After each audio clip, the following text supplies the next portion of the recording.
কি বন্ধুগণেরা তোমরা কেমন আছো? নিচে একটা ভিডিও চলতে দেখা পাচ্ছ তো, আমাদের সুন্দরবন দক্ষিণ 24 পরগনায় একটা ছেঁড়ি মামুনি। এর প্রচুর বায়ু উঠেছে, এমন ভাবে বায়ু উঠেছে তো পাটা যখন উঁচু করে দেখেছে। তোমরা দেখা পাচ্ছ ভালোভাবে? ওর মেশিনটা কি তোমরা দেখা পেয়েছো? মেশিনটা তো তোমরা দেখা পাবে না, কেন বলো দিনে? ওখানে তো নোনা কাদা লাগিয়ে থুয়েছে, ওই জন্য মেশিনটা হালকা করে তোমাদের বোঝালো। দেখো আমার এখানে দেখো প্রচুর হারে বায়ু উঠেছে, বাড়িটা মারাবো, মারার লোক পাচ্ছি না, ওই জন্য সোশ্যাল মিডিয়াতে এসে আপলোড করতে ভিডিও। আর নদীর ধারটা কিভাবে নষ্ট করতেছে দেখা পাচ্ছ তো। ও প্রচুর হারে বাই মারামারি করে, তোমরা যদি কেউ বাই মারতে যাও তাহলে ওর লোকেশনটা আমরা বলে দেবো পরের ভিডিও। তোমরা আমাদের সাথে যোগাযোগ করবে।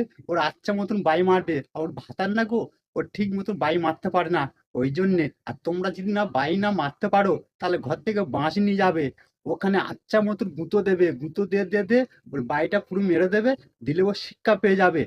এই সব বাপ ভাতাইদের জন্য বাচ্চা বাচ্চা ছেলেরা খারাপ হচ্ছে, এদের জন্য ছোট ছোট বাচ্চা মেয়েরাও খারাপ হচ্ছে। সোশ্যাল মিডিয়া না গো, এরা প্রচুর হারে হাগু করে, এদের হাগু করার জন্য আমি তো আছি।